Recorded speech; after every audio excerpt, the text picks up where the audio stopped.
Ebraso say Japan na kenkan edi mamu nsam ne dɔso papa ya hwɛ a wɔchi mu anana wɔcha ba bɛsen ɛkɔ ɛyɛ na wie ye mekyerɛ memne da ne kosi ada nsam ahodo esisi ye Ghana mampani ɛkan ye so na no ewie ye nsam ahodro no a esisi ne nkɔfo ahodro akasa ewo ho no eno na braso say ye kenkan edi mamu ende yo benim bosom ne da tosom yensa ne kyerɛ sɛ March bosom no a ene ahya asia ye de ɛkɔ no saa no na ende so eye ejuada eninti nsem ahodo obeto ye kase no emu no Ghana mampani akasa ede afa haj no eho ene na Ghana mampani kase wie na ene etisi kurumu timamufo na ena akyere wo madwen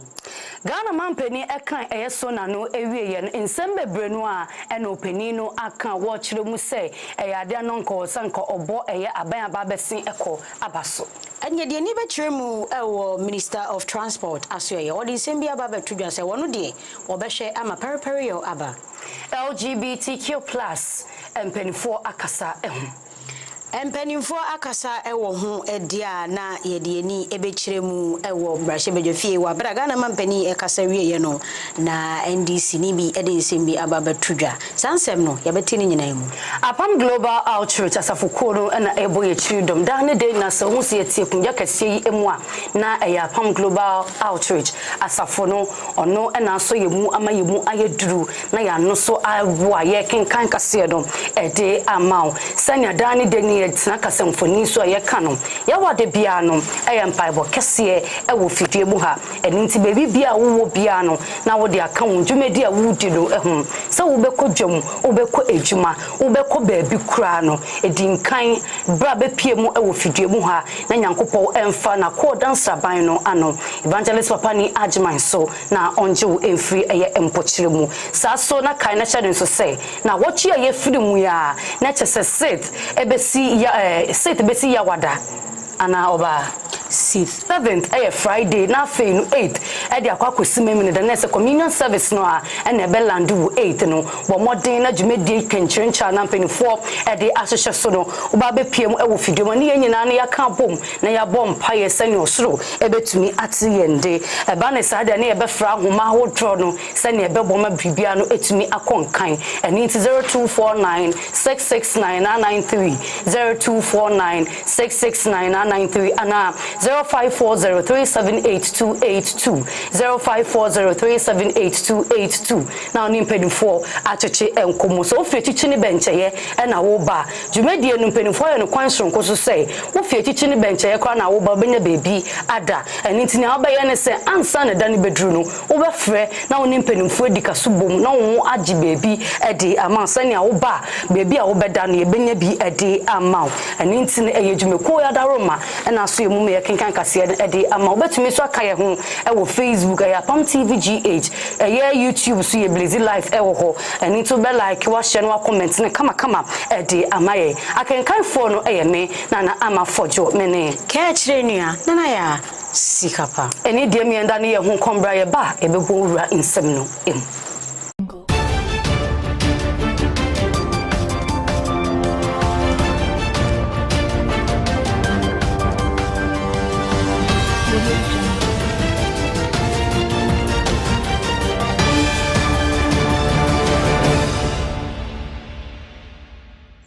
se wo jebre na itwa ye ho ebaaye no afa jebre ne tie kase ne mu enchiremu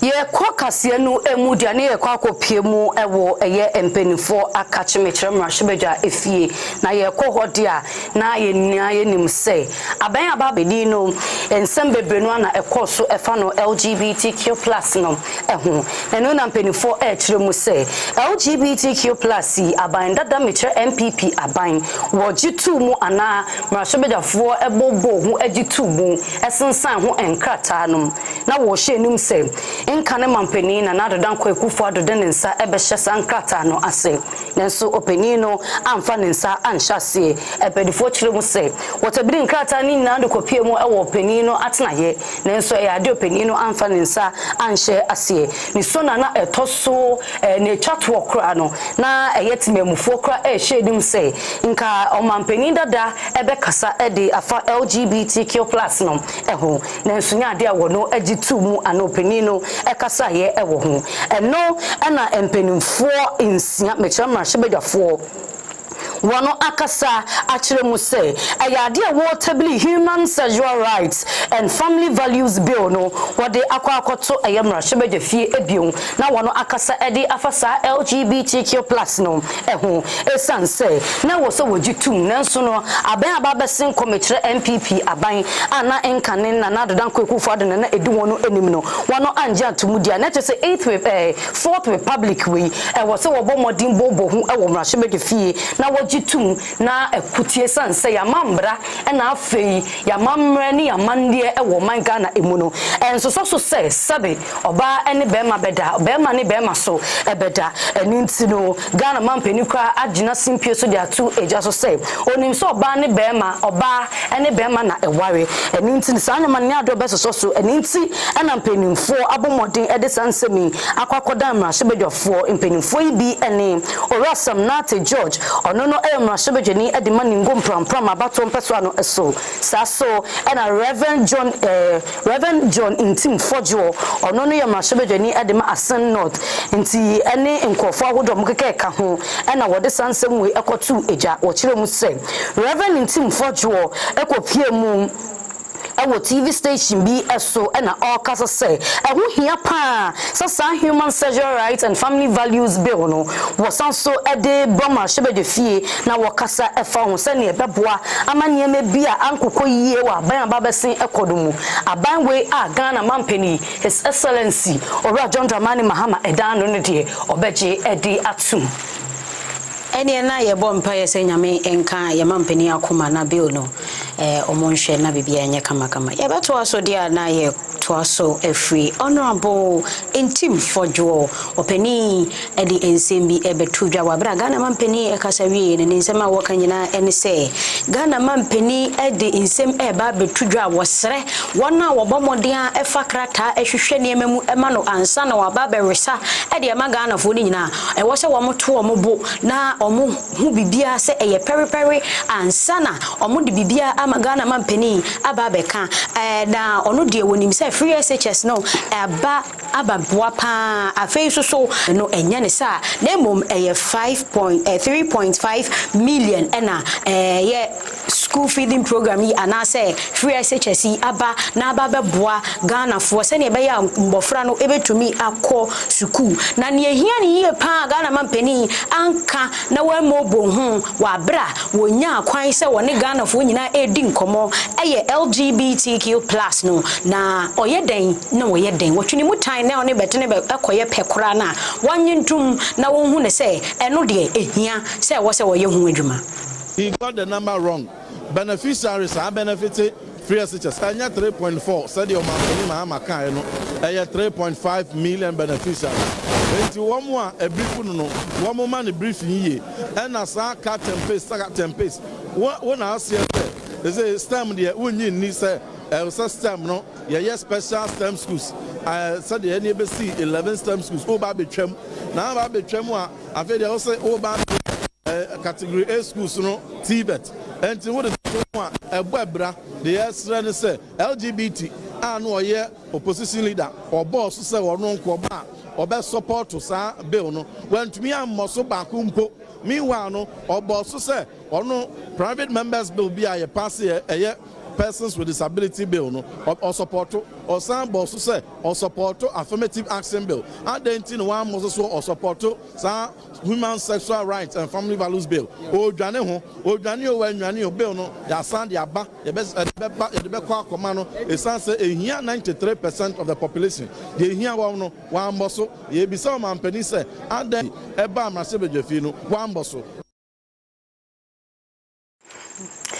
Yɛbɛfiri ɛyɛ ora intim Fordjour atena yɛ na afei yɛde ani akyerɛ mu ɛwɔ Eastern Region metre puye mantam no emu na kyerɛ sɛ Apam North abato mpɛsoado ɛsomrahwɛbɛdwani ɔno no ɛwɔ ɛne ora sami ewuku opani no ne nsɛmtwɛfo atwetwe enkomo ɛde afaka na mampedi ɔman ne bɔbrɔ de kɔto egya wɔ mrahwɛbɛdwa efie no na ɛno no opani no ɛkyerɛ mu sɛ aban dada metre MPP aban no na opani nkwankyerɛfo na odi wɔn no enim ɛne nanado dankwa ekufu ado opani no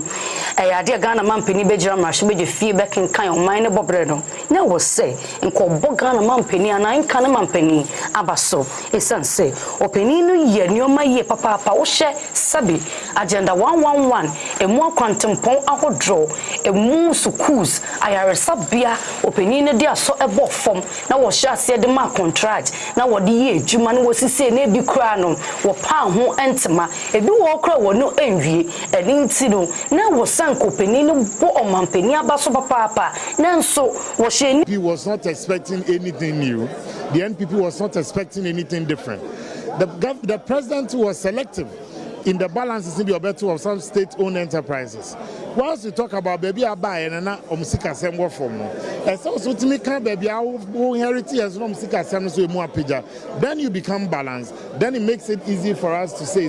oh yeah the tone say and it just home model. There were two critical issues. One boss one yedi kan ye mumpi ya saki look, government is in continuum. Won't mean cancel by creative jobs. When you are sacking them. Debit and credit. Number two, LGBTQ issues. Throughout his speech, he never mentioned it and was conspicuously absent. But I idea of campaign and that way no. Near Tosumiansa, or they were set aside $10 billion big push for infrastructure project. The same thing okay, or Wabem the first Hope City project. Or also set up so be assigning $10 billion also for that one. In the also Yakokati saw behind the West Hills Mall, and eventually, it never happened. And clearly you can see acquire some data acquire as usual. You be repeating campaign promises, you be repeating your money. I have directed, I have instructed. Abusia mumemfa ni entremu ewo mrahwebedwa fie wabra Ghana mampani edina simpie so na okasa ye nations address no odi nsempii ene tudwa owie ya pe ena MP ewo mrahwebedwa fie dodo na ekasa ye Mama Elizabeth ensema wo kanyina ne senini age ewo ensema Ghana mampani ede baba tudwa no na together we are building our nation country. Each minister continue, because we already started, continue with together with everybody in this country. We are building the Ghana we want. As for the resetting, he's reset, and together we should be able to build the Ghana we want. I'm sure the whole of Ghana listened to His Excellency. So for anybody like the minority to try to twist whatever he has said, I'm sure it's a bit of some way. Of course,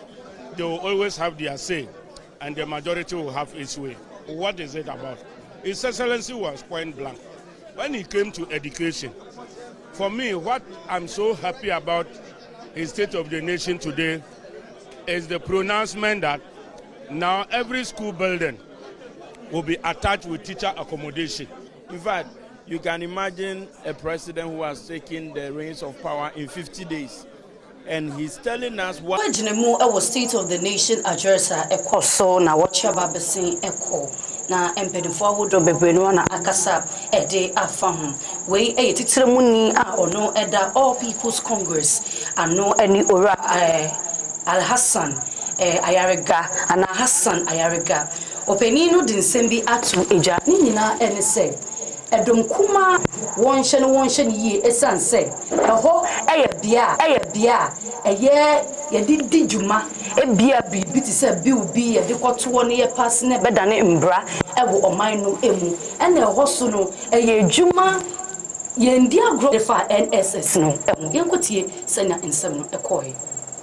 Sometimes we need to be very careful how we portray ourselves, because unim say at the end of the year, it's disgraceful for me, because we are matured young men and women out there. And there are international communities watching us and looking. We have to grow our democracy out of pettiness and out of some form of disgraceful act and trying to ridicule each other. We've gone past that. We have to show maturity. We have to learn to be matured in our presentation, whether for or against. I mean, this is not a place for you to debate when the president is sitting down. Once the president comes and delivers his message and the majority leader raises the motion, you second the motion and we move out. You can have your debate on and do whatever. But we have international community, the world watching, and you are doing this kind of debate. You are sending us backward. So my advice is that though some of them are young and they are in parliament, they should learn to be more matured in their ways of presentations and behavior. Hope is back. Dignity is restored to governance. Accountability is restored to governance. Integrity is restored to governance. Humility is restored to governance. Leadership, because leadership is everything. And also his commitment to lead a very transparent government. Transport yadebia me huni se Ghana yebre and okasafa okada hu nti o say se rade ya aduma yebemo okada drivers no so enya aduma said yebe ya yebemo mwanya aduma na road toll booth ni sanyoma ni na yede beba back esan say ye no oye ni here ebetimi aboa amamfaso abo minus creative jobs amasabi omo mutifia omo ni aduma ye na etumi aboa eye me mindful amemfi center for. Corruption is corruption. When we treat it like that, as if there are some people who are entitled to commit crimes, and yet by your nature as a man, we are not entitled to. A human nature, a weakness, it has to be gotten rid of. And if the president has put in measures to ensure, say, that weakness in us, is, eradicated or minimized. And we don't have to play that gender card with it.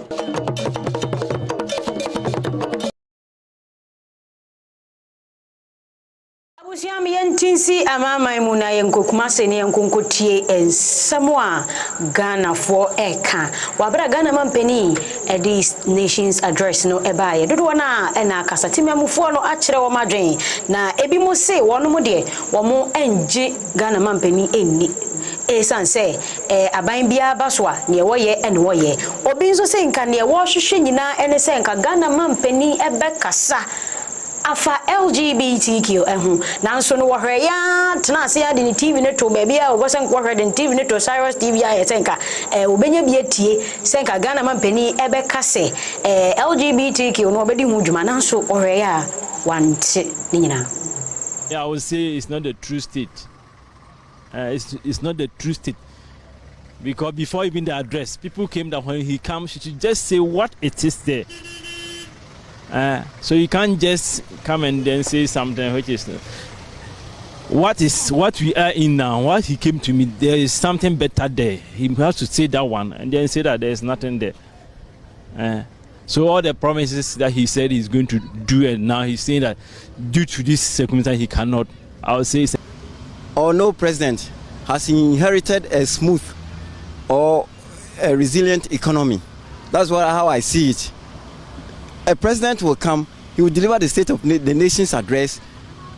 What he will tell the nation is that, oh, I inherited a worse economy. You get it? So me, I don't trust anyone. I don't trust any president. But let's give him the benefit of the doubt.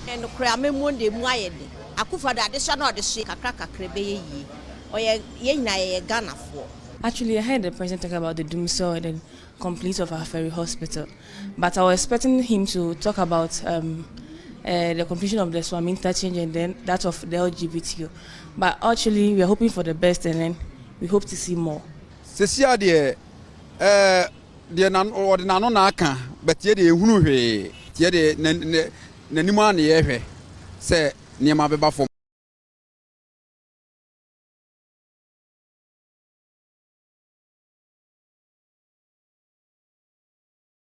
Fitimemufo adwenkyerɛ wasante mantam no emu na fe yenko eye owura Samuel Kudeto Ablakwa ono na oye foreign affairs minister Ghana Mampeni His Excellency owura John Dramani Mahama na Apam no openi no ekopie mu ewo eye dwabo bi asem ne nsema ode atu ejeyenyi na yenim se na wacha babesin eko asoye eye ministry affairs wono asoye ne denkrate pie montene so ni nyina eye nsema wo kyeremu setimemufo ana wodo wono aso etoto fom no nsema tememufo dodo wono a kan se embassies awodro no ukwa akoye visa ho nhyehyeye bia no a eyade a wobekwa to queue ewo ho meche line pa eba ne sa so na abo ape so wobekwa ebedru so na yesi Apam unya bebi asabu betumi aye ohun yie ukwa unya bebi entna se bebi obenya ajojo ohun unya na ehuhuro ni mfifire eyade a efiri won eno na owura Samuel Kudeto Ablakwa ede atu ejase osre asoye ni nyina se afi ene eye afie yesimu NDC aban wo sre se empedimfo de nyoma betututu yie ewo wono asoye sanya ensema timemufo eresa edi egu mbontene esodom won ensam beto ewo embassies awodro no ehun wo kyeremu se abefo ntentan fidie na wotintim wo niema no wo mbiribia de gu wono won hyemu kena na fetimemu ni bia beba wono asoye bia no wo be hye nipa ne di obuo ni die ede ama wo na ne akanyina se wo beye asoye wo yie no obenya baabi atememufo eba wono betumi atena se wona age wo ho ahome na afi esi papa bi etumi abo wo ho sebe wo be se won koye wo ho yie obenya ayi baabi pa akwakọ wo betumi akwakọ wo ho yie se ne ebeboa ama won so wodada setena no etumi akonkan. Having been inundated with complaints from our fellow compatriots, we would like to entreat all diplomatic missions in Ghana to ensure that they treat our nationals who visit their premises in pursuit of their visa applications with dignity and respect. We will respectfully like to implore you to provide conducive waiting areas, emergency services, reasonable waiting time for appointments, and address challenges in using visa application websites. It is, however, fair to observe that some diplomatic missions are doing a great job in this regard, and for those missions we wish to convey our heartfelt commendations. Your Excellencies, as we begin this new year, let us commit to our goals of dialogue, true partnerships, and multilateral engagement. We look forward to deepening our diplomatic and economic relationships and advancing our shared objectives for the benefit of our nations and the world.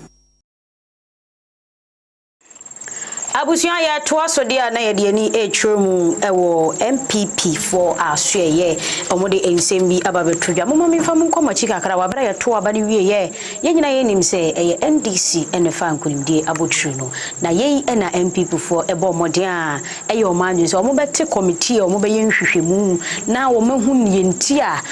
omo ewe ya omo ani nkunim ye nhwehwemu no ekoso no ensem omode betudwa nyina ene se eye Vice President Metre Napo a omofa no Dr. Matthew Opoku Prempe a omofa ne se ono enema meye abediechire emfa emma Dr. onfa ma meye ono enenam so a enti eba ya MPP4 every no na wasasre wasatisudu kire wo mo se sempo se Napo ena bebe gina ede as a vice president in pa omomomodea na asem omode beto Ghana for asumu no ebeto asumu se na ebe ya Ghana for ebesanso enya wo mumugidie nipa apem aha na emienu ene ni wodi nkomo Ghana fa na nyina nti enka se ne Ghana for nyina na di nkomo yedi nkomo no na yedi susu wo mu susuye a wo edefa opening Napo vice presidential candidate ho na yenya sa figures no yenya ni nyina ewieye no nipa eduowotwe aninum ekirepo eduanan enum ekire se openi Napo se oye running mate obo openi ba omiachi dom no na ade a nipa bebre no a enim na san so kire se saa bia no MPP wonwa wodi party no ho nkomo epuwe sama na yiye no odi wodwuma yiye pa ema dom dodo no a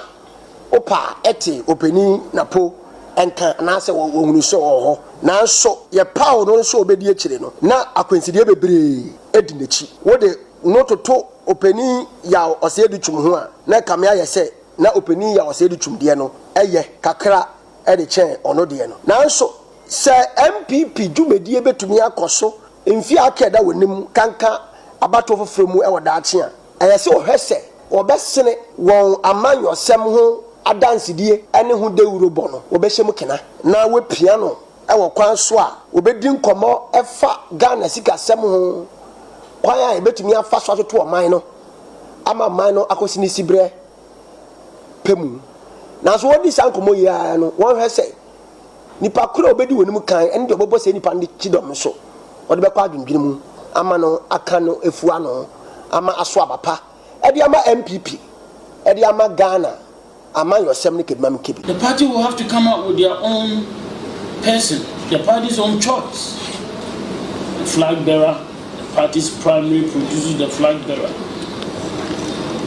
But then, even in choosing the flag bearer, should they factor into their issues, what I call environmental factors? Penifo ensema wonu editu ejano eso na fe fa yeni entremu ewo eye NPP wono atna ye na chese edonkuma a wono ewo mrahye bedwefie wonso wo kiremu say State of the Nation address Omani Bobre and Ghana Mampeni His Excellency Orajon Dramani Mahama Edikotu ejawo mrahye bedwa efie no enye no kore won kasa wo the true state of the nation Omani Bobre na nkasa no eba betu edwa be nyampa echina eye match bosune de to so enan wo ba be mountain stage kese pa na afi ni ni chasafata se wo di tudwa no wono e de atu eja wo kiremu se Ghana Mampeni State of the Nation address no kenkan ye no atenche bebre na abom aban aba be senko wambo na baso nyema bia na nko wo hye nim sanka obeka senia eye ekatichiri die emene ye no na afi inflations awodo bebre no a openi no anka ho hye na aban aba be senko so born ho modern to nyoma ye ama nyema gina ne na so bra ne titiru ni yina ma hoden kanea ene nyoma hodro bebre no a openi no ambo Mampeni anagana Mampeni dada abaso enunti no wo ankasa obaba be kenkan oman ne bobre ne ye no kure papa no ankasa e de achetememufo nyampa echina ye match bosu ne de toso ennan wasa ensam no a emu ena eye deputy director edema eye operation e wo Ghana Mampeni atna ye eni owura Mustafa Ganda openi no den sab atu eja ninsem a ode atu eje yina ede se ensema MPP amanyoko no eka no eya ade a ensem fata eniti ehu ehia se wo sen campaignfo etie sa ensem no nanso se ne akwakọ ya wo kyeremu se wo the true state of the nation address no eba betu nyam eba betu eja nyampa etena no wo hye nim so openi no ede beba na no no openi no ekyeremu se eniema bebre ewo ho a impenifo atoto na semeche MPP amanyoko no na enka ne Ghana Mampeni na edi enimeche na adodanko ekufu ado na ma bebre no a na watoto no ase eni no wo hye num se ensem wo de ba betu eja no wo so wo chense na Ghana Mampeni be kenkan ye no wo so wo chense mpenifo beba na wo de aba betu eja na nu no pedi no ekirebu se sisi a no ye National Service Authority NSA no a niema bebre ne mentem wase ne nkekan wo bebre no a na ewom eni timpenifo etiremu se wo de niema betoto na kwanso na wo do wo ho afode mu nkofo wo no edin akwakọ be mu bia no obemu moden ede wo no ejina embra no enim sane ebebo ma bibia no etumi akọ enkan sa pepepe ana yenyina ye hwehwe se bibia be konkan owo man konkron Ghana mu menteme ho asene watimi wakana ndie mo miensre ye fa nyina emene wi ebegina ensem yiso na ya home kase ne so aba ye ba ye de aka nyina bebero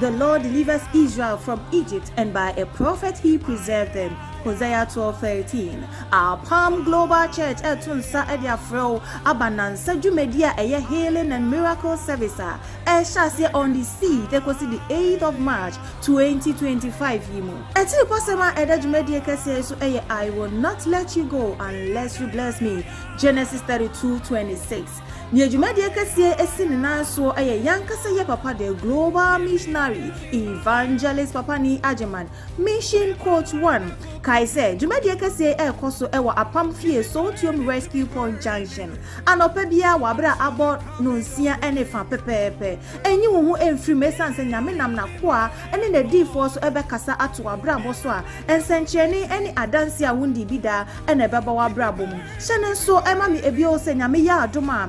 on the 8th of March memenda ye di jumadi ni nyina eba na wieye no communion kese pa ebe koso esanse nyame enam ni moja ohwiegu ewo Calvary ne so no ebe sili yen ayaresa na afensu ya dance die edimu afen so shanen so ema mi bi o se opese u register anase ope akwankyere anase bia ye di jumadi ni nchechemu bia obetumi afre 0249 669993 anase 0540 378282. Apam, we serve a living God.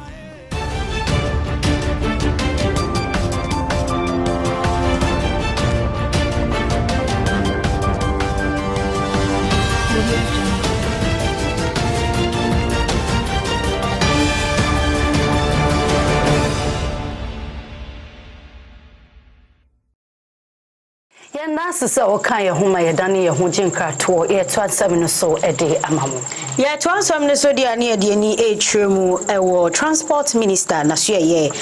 honorable Joseph Bukari ono na Ghana mampani Apam ne se o mehwe ya kwantempon ani bibia so se de be ya bibia betimi aye kama opani ede nani etremu ewo Ghana airport Harbor Authority for Asia na odi sembi etudwa ne nsema woka nyina ne se wono de obehra ma bibia adeda na akwam na bohye bia mampani hye no bibia aye kama na emom omo behwe se ono no de obehwe se enhwehwemu bekoso na enkoba ne se obia owo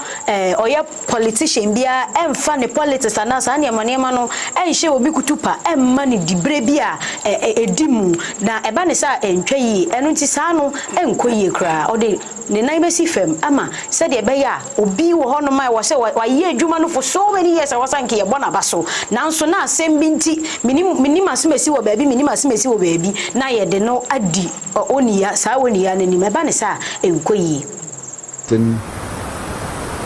tax. I think that it needs a review, and like I said, it should be between the Ministry of Transport and Finance for us to look at those laws and see how we will revisit them and have a revision of them to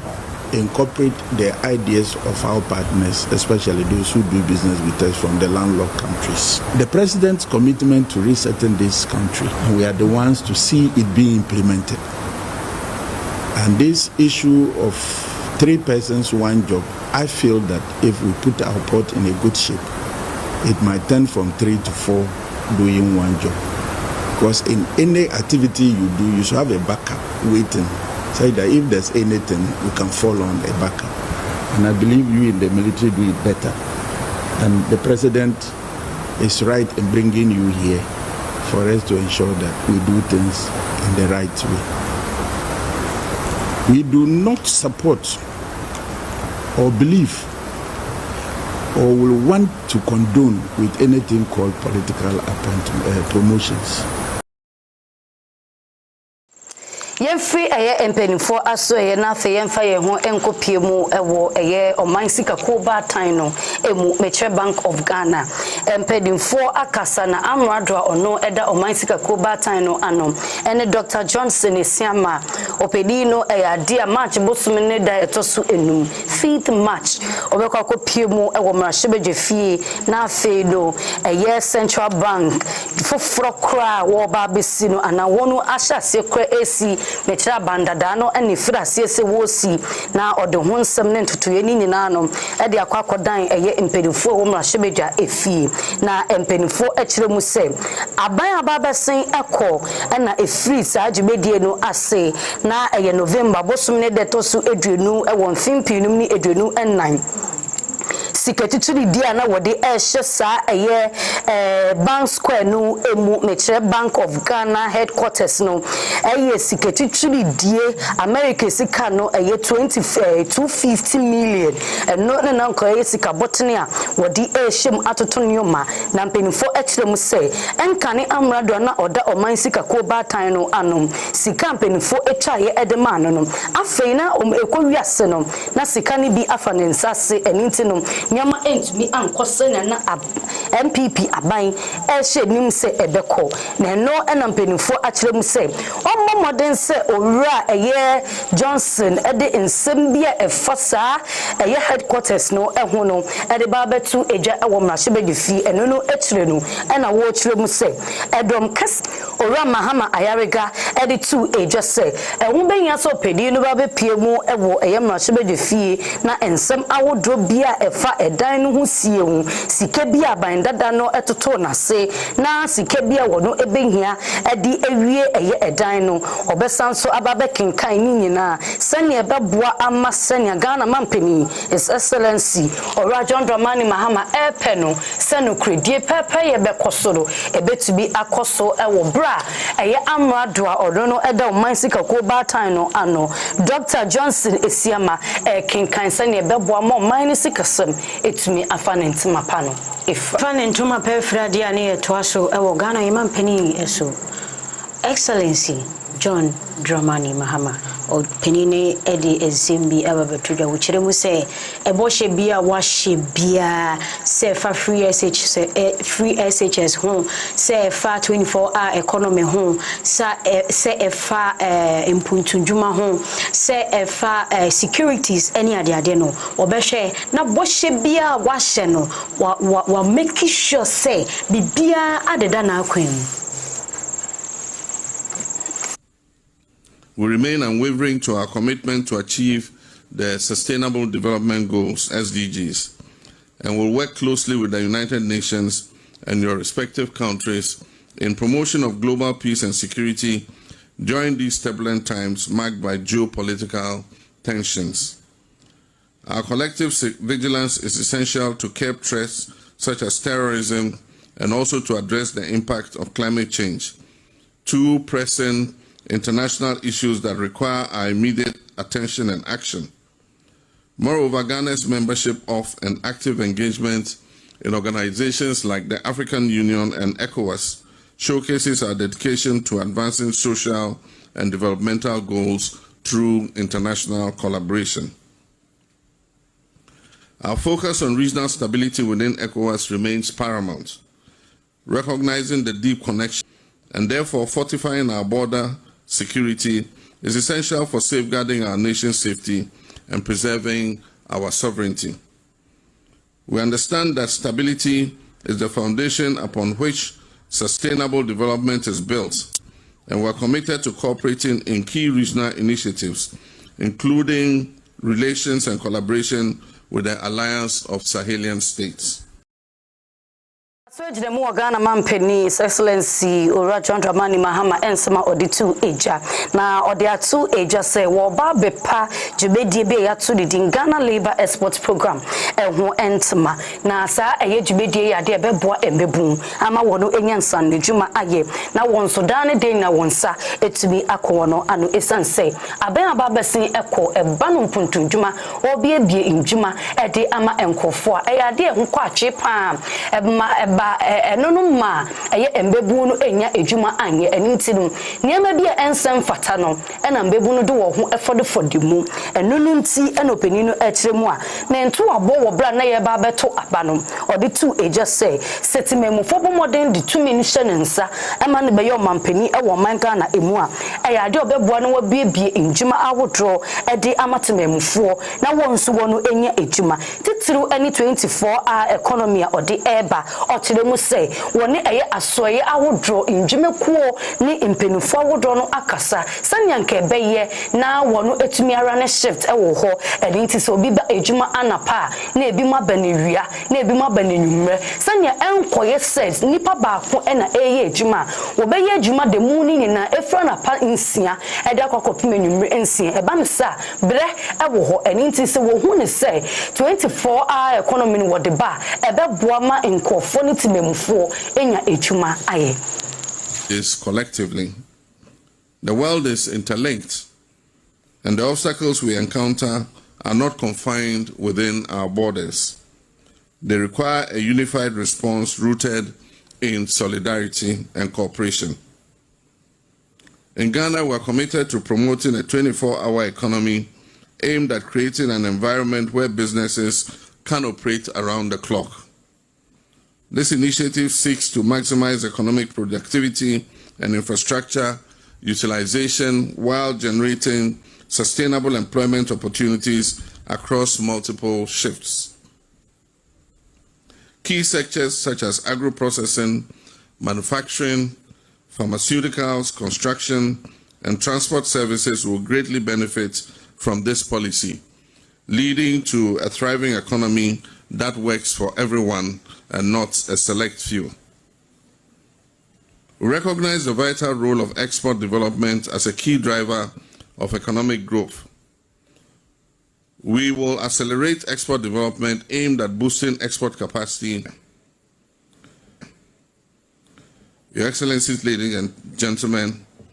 I want to reaffirm our commitment to social development and acknowledge that our diaspora remains an invaluable asset to our nation. We are dedicated to strengthening our connection with Ghanaians abroad and people of African descent worldwide, and friends of Ghana wherever they may be. Migration, if properly managed, can benefit migrant workers, their communities, and their countries of destination with limited access to Sanseminwa emuneche se February bosumne de toso edonu enwoche na ene efia da Ghana mampedi ede asokobo form sedi besi hard village no eno no de sansemu na etu eja no sanseminwa emu wobra na eye muslimi mpenimfo edi ehyiemu na eye wompeni so ewo ho na ensema hudro bebre no Ghana mampedi ede tu eja no ebi ene se ye hwe hajj no se na wondwumedi esite na muslimi fo etu ede akosa hajj no a na wo se wo bomodin de nyoma etoto na kwanso eni nti wo kire mu se wo eyemra hwebe de fie no wono eyi owura alhaji Collins Dauda se ono no emboa ma eye hajj wontoto ya afie no bibia entumi enkoso na emom omudi hajj no ewia ana omutu sa kwento no koba wia na afi no wono ate eyi ekuo na wono etumi aboa tototo nyoma se na ebeboa ama mentemi wase bia enkoma ne humene so ebio osanso ekire mu se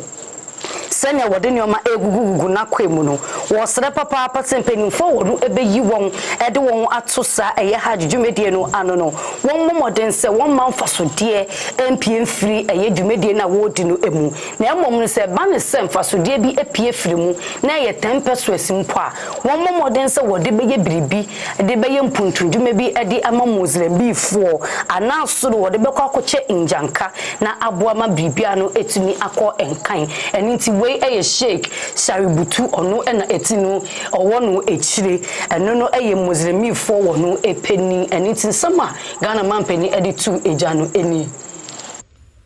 This year we set up a task force to manage the Hajj, because after government took office we realized that period between taking office and the Hajj was too close, and so we brought competent people together headed by Alhaji Collins Dauda as a task force to organize the Hajj for this year. After this year's Hajj, we'll constitute the Hajj board, and we will appoint the chairman of the Hajj board. I've instructed the task force that Hajj is not a business. Hajj is not meant for profit. The Hajj task force must not structure things in order to make a profit. We don't want a profit from Hajj. After the performance of Hajj, If there's even 1 cedi left, that money should be donated to the poor or used for a project in the Muslim communities.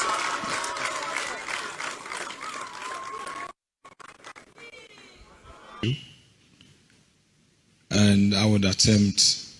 to add my voice by way of review to some of the issues that he raised. Indeed, he was spot on the issues he raised, particularly the legal reforms, constitutional reforms of our body politics and the laws that allows us to punish for corruption. But my question is very simple. Do we often narrow the issue of corruption and limit it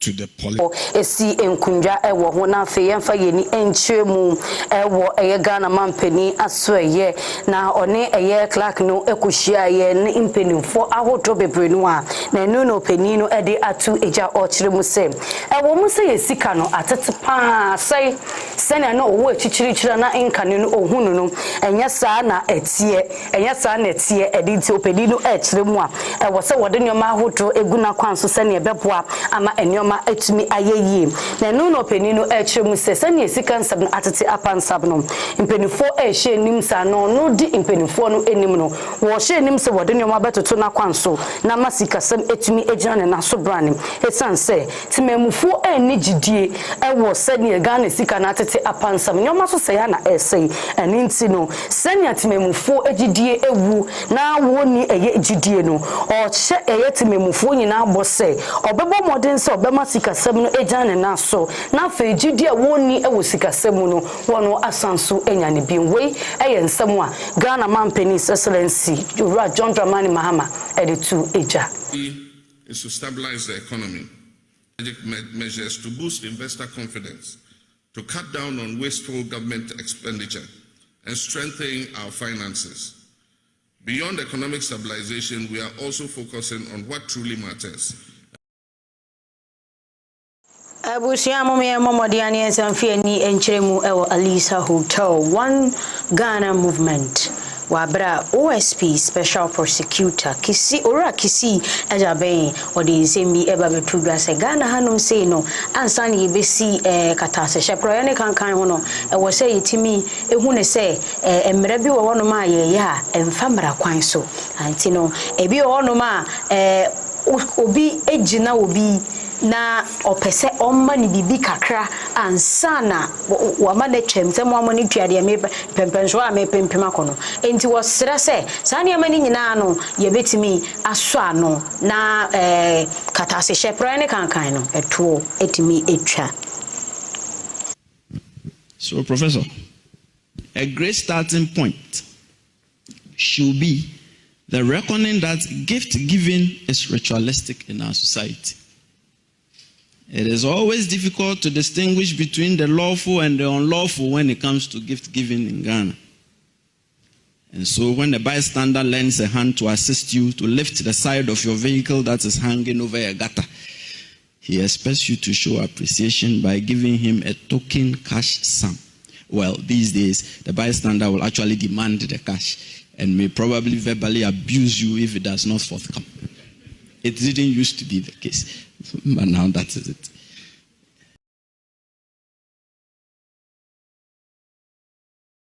So ejiremu ewo Alisa Hotel ne ekoso ama edom kuma no ebo modern frɛ eye dom pem ne nkofo ahodo bebre no akopie mu ewo ho asrafo ne impenimfo titiri ne nintin okopie mu ewo ho mekire eye One Ghana Movement jumedie no ase na Office of the Special Prosecutor Orakisi Shepro ye no a ehu o kire mu se ye pese ye ntu ase dia na ewo kwan papa ampenimfo ebetu esanse enya ɔde abrewadwo se wo bo homode ne yie pa etumi editu keta hwehwe dwurim ene kankan no ase osanso kire mu se ende oman ne mu nyina meche oman Ghana keta hwehwe akwakoja position bi obi etua senia abatuo bi ana amanyo sembi no obedin kunim ewo mu enti eba ne saa dia na wo kopa a wo se woku ewumasa keta hwehwe proye ni dwurim no etumi eko esanse eno ana edi oman ninya na ebo oman no efom enti eba ne saa na empenimfo sebe wode nyoma totu yia eno no beboa ama wono etumi ado asekuma pa akwakoto baabi a ohawo no ewo na wono etumi etu esanse empenimfo se dua wowei ebe wowo a ye ntwason mo ye tu ase enti sane ye betu ase ne de na wo se wo bomodende nyoma gugugu na kwemu etotototu yie na empenimfo tumi kabom na wotumi etu keta hwehwe proye jirim ne kankan ase ewo oman Ghana emu. Actually, we owe a disconsolate tribute to the challenges as a reason for the unhappy state of the fight against corruption. In my estimation, corruption begets morally opprobrious conduct. It engenders greed and individual interests. It encourages the setting aside of rules. It lowers standards in all aspects of life. The effect of corruption is all around us. Huge sums of public money that could provide social amenities to our people are funneled into private pockets. We hear stories of corruption in almost every interaction with the systems of the state. We hear talk that apparently one needs to pay a bribe to obtain some government jobs, to obtain school postings, to pass exams, to triumph in elections. Does that sound familiar? Even to obtain some state identification documents. The list is endless. In this society which is governed by what I term pay to play, abusiani daya koso ya eni pitri so what ma say ye enwumre no nsia kase ni nyina abana wieye na asane ebeko no o se ebomode a ehwe ensema edi kase mu akotene dia na owura John edi ensembi etudwa wabra wo kan nyina eni se wabra Ghana mampani ejina simpie so kasa no wankasa amfa LGBTQ eho Saso ena MPP Mechedom Kuma onu ewo mashebedifi ede atu enim se true state of the nation address no wode ba betu ejanhampa echna wabra Ghana mampani kasawie na NDC for MP ede ensembi eka ebetu dwa womchire mu a ensema Ghana mampani nyina eka ye no omani jinsa ansem ne ho paayi Ukwada oboade ede chen ya oman sanda hene metre amradoda oman Sikapa batan no ano Dr. Johnson Esiama ebekwa akopie mu ewo mrahye de feed nsamba kumienu bi akotu eja ye de ni twemu ewo kumase abontene so eho na Ghana for akasa na asema wo kanyina ene se wono mo de omo enje Ghana mampani eni ena afin so ni omo saso esisu dua se wo mo de enka nanka de omo hwehwe ene se wabra Ghana mampani address Ghana no was en kobomodi a kasafa LGBTQ ensensem no wabra Ghana mampani ene imam chief imam ekohia ye ne Muslim penifo nyina kohia ye no ensem odi tu eja ene se wono edi hatch no ewia emfasodie bi beba ekire bia no wo hia esanse wonye mfampa emfasodie ne mu ne wode bepe ene se ne bebe ekire bia no obebo modin di akwakoma Muslim fo se